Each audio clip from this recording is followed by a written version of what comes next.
It's on. Yeah. Thank you very much, Kai, for the nice introduction.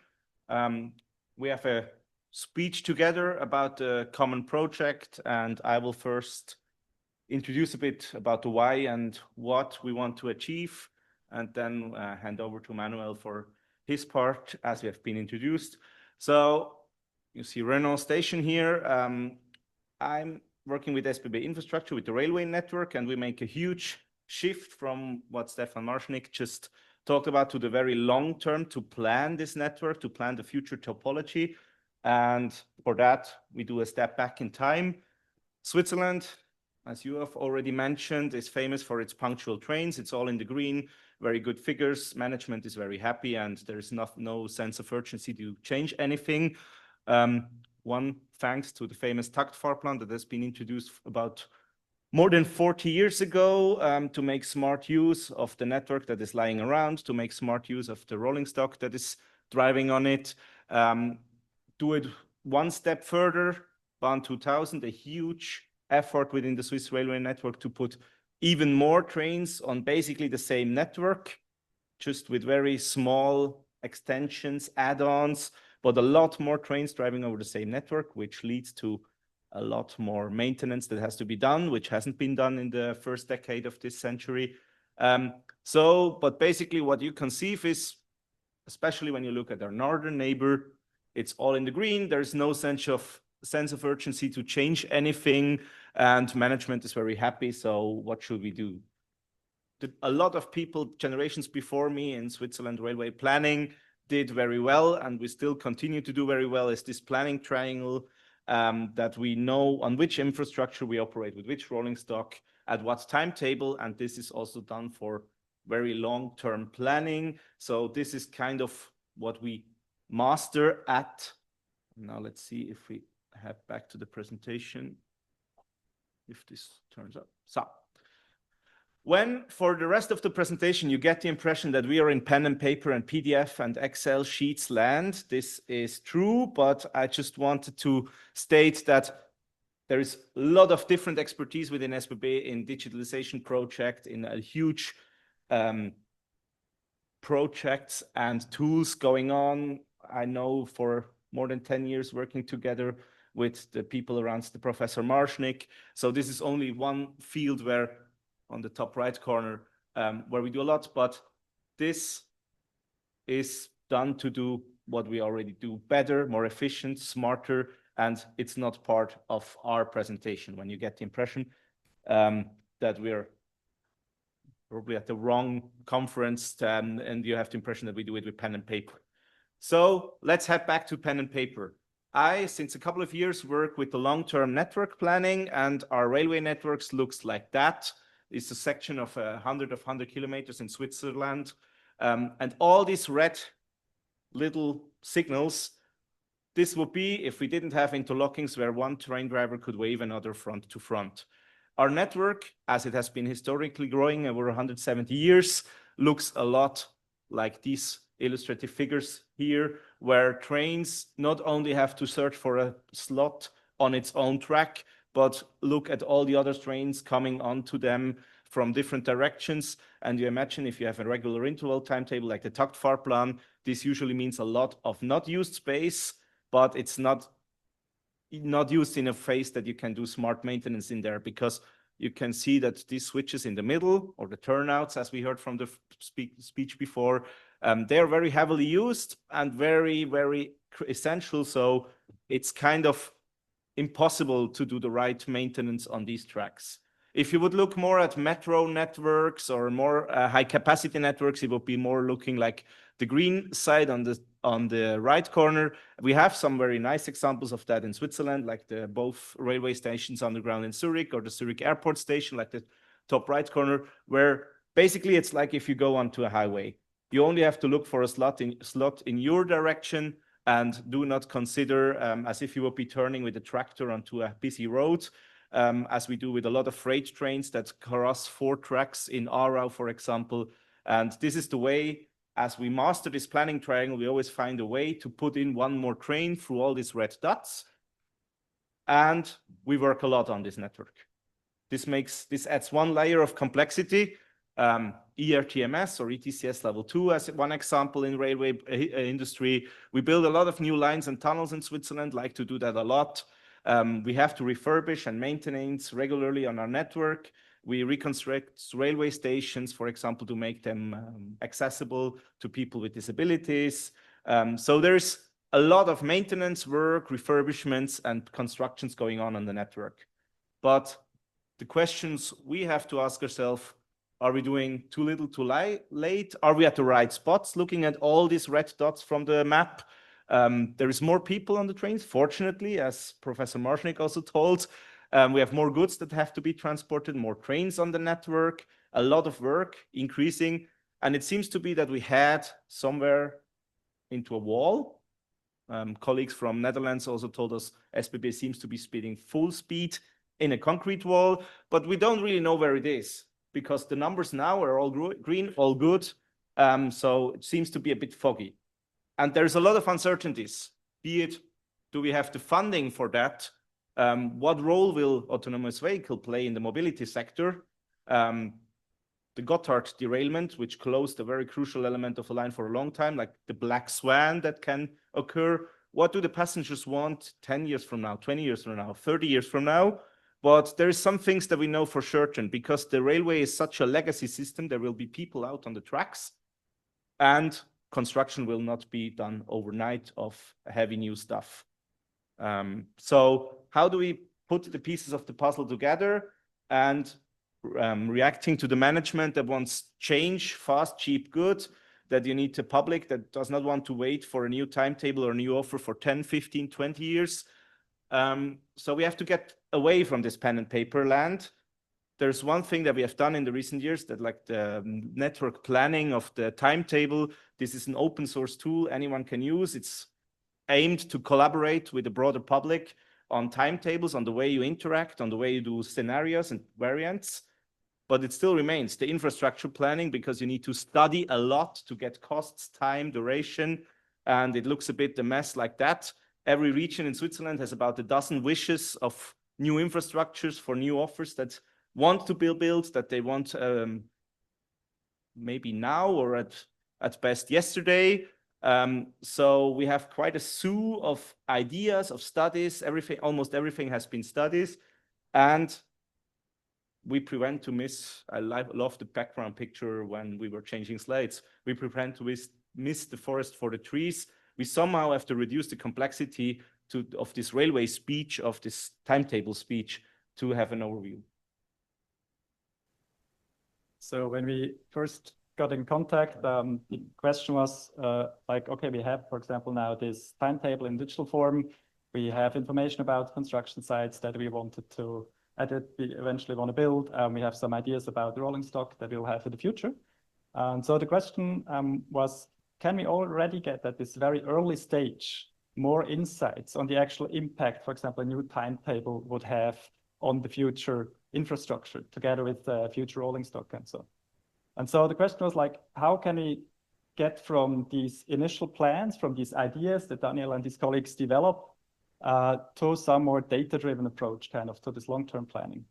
And so what we did is we took these as inputs, these three key areas for SBB in planning, to build a simulation with the idea that we can then kind of look a bit into the future, of course, with a lot of uncertainty, but can really see how these three areas together materialize and what the impact of these might be with regard, for example, to costs, investment, asset utilization, and so on. So basically, the idea was to build a simulation that allows us to calculate certain KPIs of these future plans, which can then go back, feed back into the planning process. So we used agent-based modeling to get some tangible results, not just a number that tells you it's going to cost whatever, 300 million francs, but also to allow really to explore the system, to really get a feeling for the solutions we have, for the timetables we have, not just kind of numbers. So in agent-based modeling, we use here trains as the agents. So it's not like we directly define kind of the dynamics of the system on a global level, but rather every train has their own behavior. So the idea is the train navigates through the network, And this gives us a lot of flexibility when we want to take into account historical data, but also business rules, for example. But what you see here is like if these two trains just go straight ahead, they might end up on the same platform, which is suboptimal. Because trains should run all the way from their first station to the last station without interrupting other trains. And so the question is like, how can we define this behavior of these trains? On the one hand, we have learned behavior.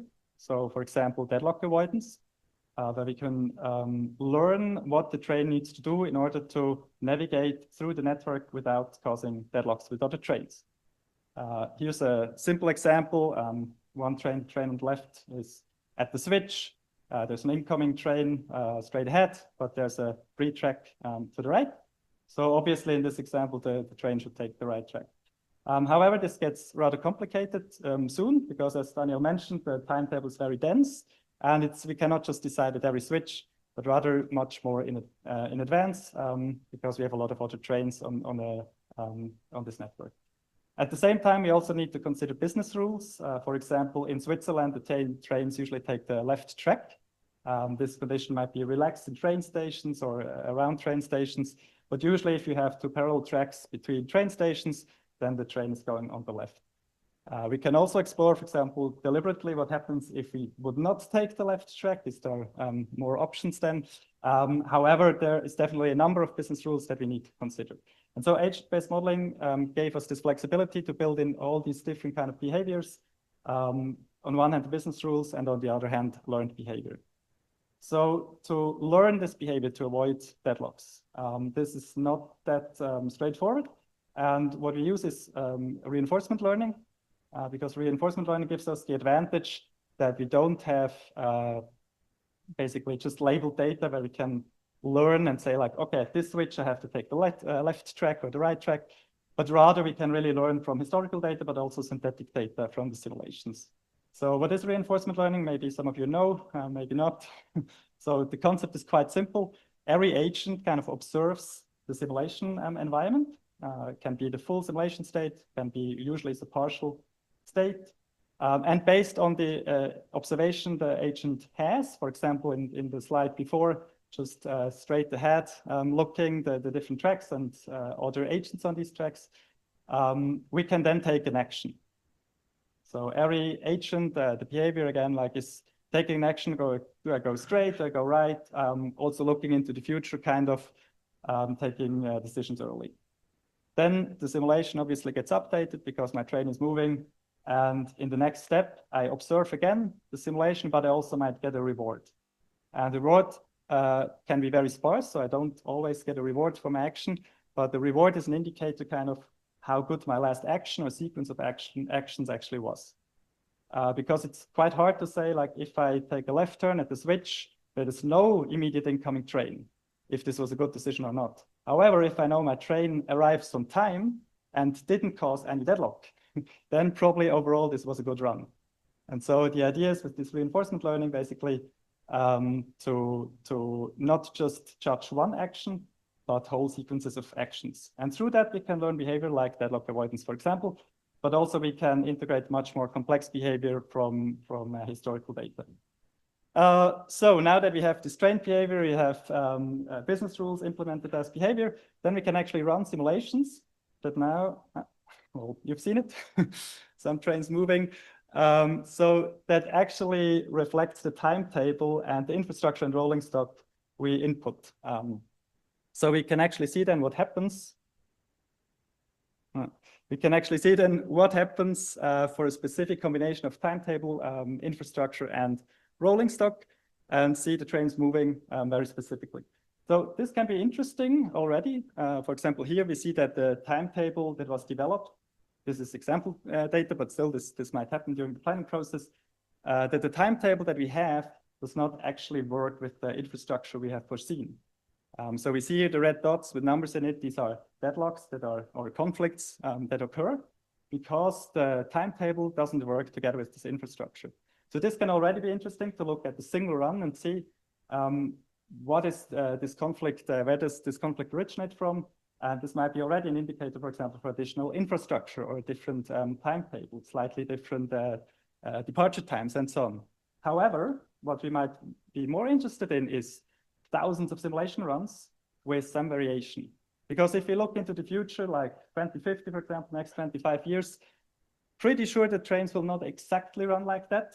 So there might not departure from platform 2 in Bern, but maybe or in Winterthur, but maybe there might be departure from platform 3. So there are possible solutions or multiple solutions to a given combination of timetable, rolling stock, and infrastructure. So we're much more interested actually in kind of what we can expect in terms of track usage, for example, which then becomes very interesting for maintenance purposes as well. So let's see if the picture works. Oh, perfect. So if we take into account, for example, also then historical delays, so we can look at historical delays, and we can look at the distribution of delays that occur, departure delays at stations, and then we can also sample over these distributions of delays. So this gives some variation, and then we can actually see what happens if, under the assumption that the delays in 25 years, departure delays might be similar, what then happens to the timetable we have foreseen? Because we don't know yet exactly how the departure delays are going to be, but we have some idea how it is today.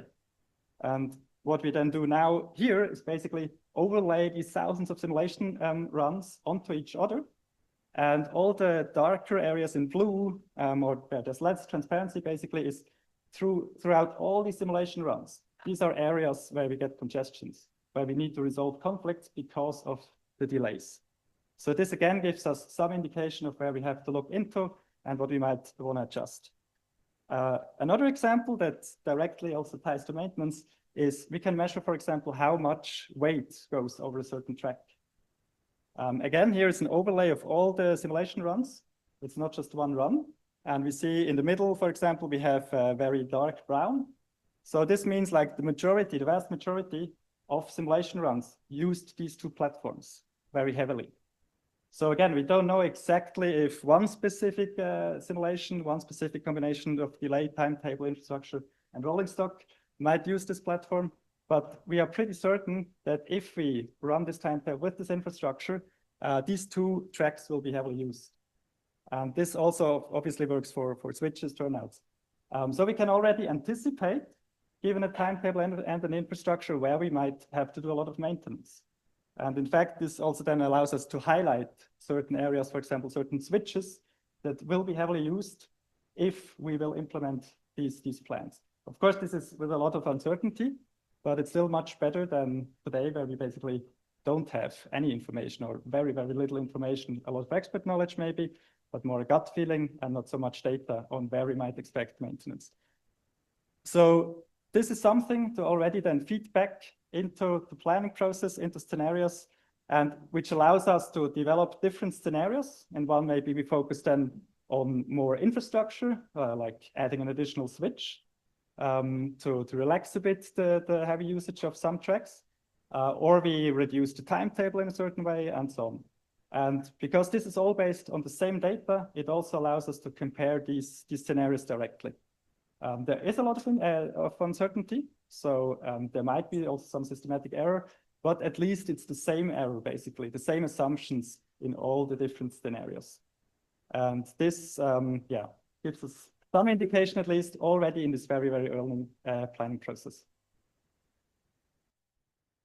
And to make that a little bit more tangible for my colleagues in different fields within SBB or SB infrastructure, as Manuel said, we have a lot of expertise, a lot of gut feelings, and if we do studies and simulations and operation simulations today, we usually do it at a very late stage when there's a lot already decided. We know about which tracks we want to build, and then we study where exactly the signals should be placed. And we want to do something very early in the process to go out and discuss about all the different roles that are there. Here we characterize 3 personas, like the track asset manager.